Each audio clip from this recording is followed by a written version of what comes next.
Ro'zadorning og'zidagi hid Alloh uchun qiyomat kunida mushukning hididan ko'ra xushbo'yroq bo'ladi. Bo'lmasam ro'zador odam ovqat yemaydi, suv ichmaydi, og'zidan noxush hid kelib qoladi. Endi mana shu hid o'zi noxush bo'lgani bilan Allohga mahbub. Nima uchun? Noxushligi uchun emas, kimdan kelayotganligi uchun.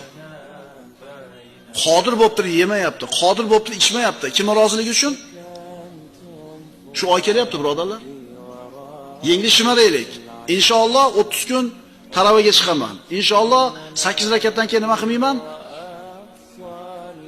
Ro'zadorning ikki xursandchiligi bor. U ikkisi bilan xursand bo'ladi. Iftor qilgan paytda bilasizmi shu xursandchilik bor, Xudoga shukr yetkazib oldim. Xursandchilikmi? Endi buni egizak xursandchiligi bor.